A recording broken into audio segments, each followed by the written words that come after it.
What's up YouTube, Logan Johnson here with First or Last Gaming. I'm here on YuGiOh's channel. I want to thank him for having me on this channel to do my deck profile. I just got back from the NAWCQ in Austin. Quite a bit later than I expected, to be honest. We had a lot of flight delays, a lot of cancellations. I know a lot of people are still stuck in Austin. Hopefully they're able to get back soon. I know Delta and their partner airlines are having a lot of issues this week. So hopefully they're able to get that figured out. But crazy weekend, crazy weekend. Friday, one game away from going to Worlds. Unfortunately, I wasn't able to do it. I was very disappointed with my gameplay on Friday, especially against Jose. I did not play that well. A lot of mistakes, a lot of misplays. Was not super comfortable with my deck. However, after a very demoralizing Friday, locked in, and I played some of the best YuGiOh I've ever played on Saturday and Sunday, in my opinion. I was very proud of the run that I made all the way to top 8, put myself in a position again, one game away from going to Worlds. Ended up losing. I feel like my top 8 match, there really wasn't anything I could have done differently. I think I played that match as well as I really could have. And sometimes that's just YuGiOh, sometimes you just lose. Yeah, before I get into the deck profile, I do want to give some shout outs. Obviously, First or Last Gaming, Anthony Vang, big shout out to him. YuGiOh for having this video on his channel. It should also be on my channel as well. The link should be in the description below. I want to give a huge shout out to Tristan Bridges. I play tested with him the most, as well as YuGiOh. A lot of theory, a lot of play testing, practice went into this deck, as well as the YuBel deck. I'm very proud of Lucas for how he played. Once again, one game away from Worlds for him. Just unfortunate. I think he played really well. He knew the deck better than I did. Other shout outs, I want to shout out all my Seattle friends, my family that rooted me on, cheered me on. I was getting a lot of messages, DMs. I appreciate all that. I want to give a big shout out to anybody that helped me traveled with me, especially Slumpy, Daniel Ramirez. He came to pretty much every event with me. And yeah, also a big shout out to anybody who helped me get to events, whether it be rides, flying, hotels, crashing at their house, whatever it was. Big thank you to all those people. This was an incredible season, and I'm looking forward to doing it again next season. But yeah, let's get right into my Snake Eye Fiendsmith deck profile that I finished 6th place at the 2024 North American World Championship qualifier.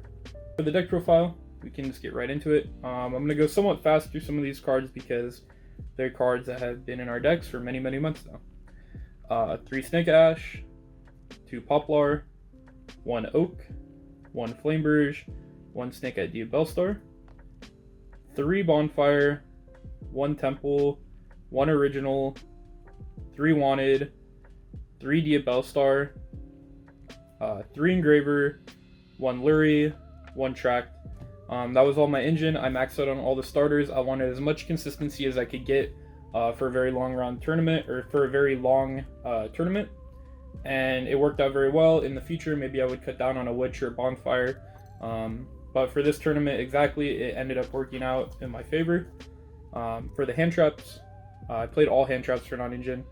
3 Nib, 3 Valor, 3 Imperm, 3 Ash Blossom, 3 Droll. This card was okay. I heard a lot of mixed reactions on this card. I wanted this card specifically for Rogue. I had an expectation that there would be a decent amount of Whitewood decks, and Chimera decks, YuBel decks, stuff that gets really hit by this, and a lot of just decks that are very FTK based decks, like Gimmick Puppet and stuff. I wanted this in my main deck to hit those decks. I did play against a lot of Rogue, although I don't think I needed this card. I think it would have been fine on the side, or maybe just omit it completely in favor of something like Mourner or Ogre. Ogre covers a lot of those matchups to begin with. Had I had another day or two of testing, I think this probably would have ended up getting cut from my list. But I was really focused on playtesting with YuBel, and my Snake Eye deck really did not change a whole lot in the days leading up to the event. I was really focused on YuBel for the playoffs. But I think in the future this could definitely get swapped for Mourner or Ogre, or more copies of Bystials. Speaking of Bestials, I played the 1 Meg and 1 Ogre, one Druis.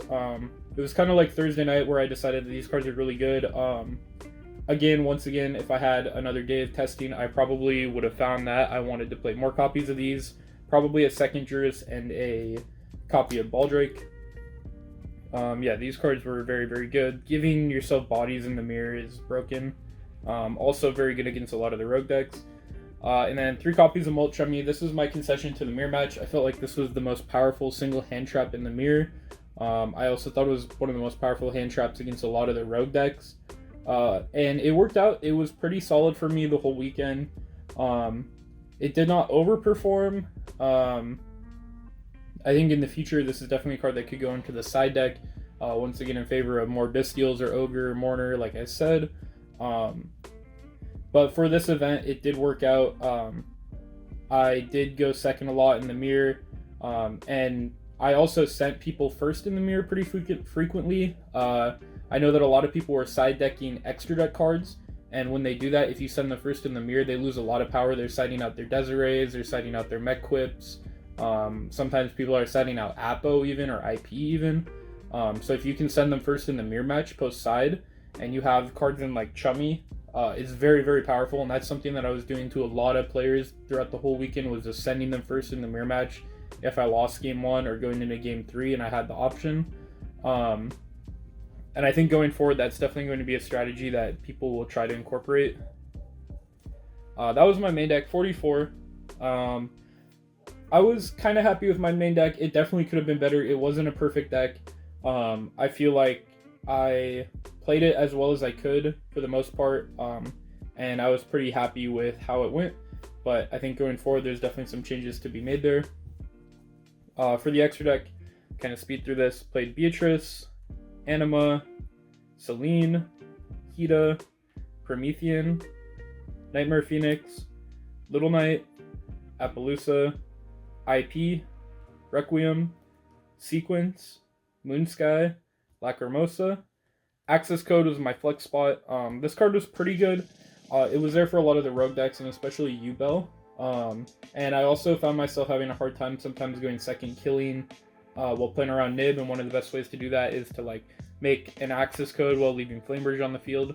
But I think there's definitely some ways to get around that. I think going forward, this could be a card that gets cut for something like the Top Hat Hair, or possibly Desiree. Although I didn't really miss Desiree because my end board was just ending on Necroquip Princess. This card was insane. My one Snake Eye Ash combo essentially ends on the normal board of Flamebridge, IP Princess, and Appaloosa. And I would end on this, and in my combo I'd add the Fiendsmith back and activate the Fiendsmith while this is on the field. When you do that, this card gives you a draw. And then on your opponent's turn, if they activate a hand trap or they activate Engraver, or if I activate a hand trap, I get another draw. So essentially ending with this on my board was like ending on Heat Soul, and it let me draw into my 20 hand traps that I played. But yeah, this was very, very good for me. I never lost a game when I full boarded. I did not miss Desiree, I did not miss any of the other end board pieces really, but I think going forward that could be something that doesn't always hold up true. This is a smaller sample size, one tournament. So going forward, I'll look into that. But for this tournament, this did work out. For my side deck, the absolute best card in my side deck was 3 copies of Phantasme. There was even consideration to main decking this card instead of Molt Chummy, and I know there's players that did main deck this card and it worked out very well for them. This card is just fantastic. It lets you fix your hand in the mirror match and against Yubel. It gives you a body, and the prevention of targeting is actually really huge to just stop hand traps and stop Princess and stuff like that. 2 Ghost Ogre. This was mainly to respect Yubel. This is one of the few hand traps that's very good against them. Especially in combination, like if you have Ogre Ash, that's pretty solid. I sided 2 copies of Talents. This was kind of my going first card. I would also side this thing going second when I made them start, because they were going to be very heavy on hand traps, and this card would be very good going second. 1 Change of Heart. This is kind of the God card. I wish I had more room to play more take cards. Those cards were incredible. 2 Cosmic. This was kind of a concession to Runic Stun, which I did end up playing against Runic Stun, so I was very happy that I had this in there. I was also siding this in against the mirror match, in specific circumstances where I thought they were bringing in skill drain, or if they were ending on Desiree, this wasn't the worst card to bring in my opinion. It gave me some utility, it gave me some answers to skill drain, but this card was pretty solid overall. And then I played one Tikaboo. This card was very, very good. I played against like an Earth Machine Ancient Gear deck. I played against multiple Tempais. I played against multiple Yubels. This card was incredible. I don't think I would cut it going forward. And then the best part of my side deck by far was the Blue Tears package. I played Blue Tears, and with that I played D-Barrier, I played DDG, and I played the Black Goat last. These cards are all very, very broken. Especially D-Barrier. I just played against so much Rogue, so much Tempai. The Earth Machine deck was like locked on fusions. I played against Ritual Beast where this card was crazy.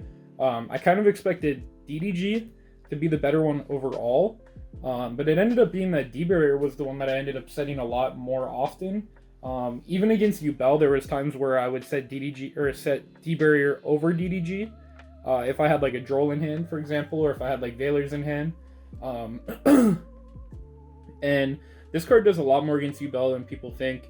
Shutting off Phantom and shutting off their whole Fiendsmith package makes it really, really difficult for them to kill you.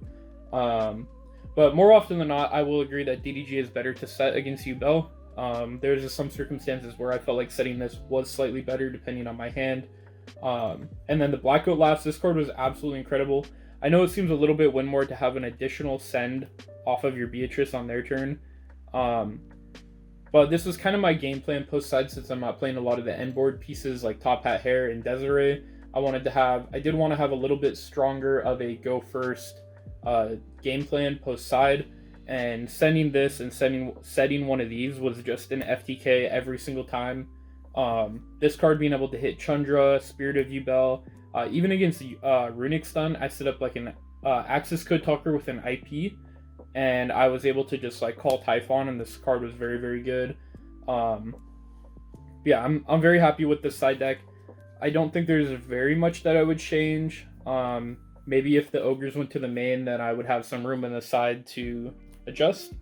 Yeah, I think the deck list was like a B+ deck list. I don't think it was perfect. There was a lot of things I could have done better. More so, I'm just very proud of how I played the deck. I thought I played the deck very, very well. The deck felt very clean. I really do like the Fiendsmith cards. And a lot of my matches, honestly, were very back and forth. A lot of them went very close to time. Very long game ones, long game twos, just long matches in general. A lot of Yu-Gi-Oh was being played. A lot of back and forth. I don't think this format is as bad as some people think. And I think there's room for a lot of innovation, especially with the Yubel deck. And maybe some of these new cards that have come out with like Memento and stuff. But yeah, once again, shoutouts First or Last Gaming, shoutouts my friends in Seattle, and yeah, hopefully next season I am able to qualify for Worlds. And once again, thank you Lucas Sacco for having me on your YouTube channel.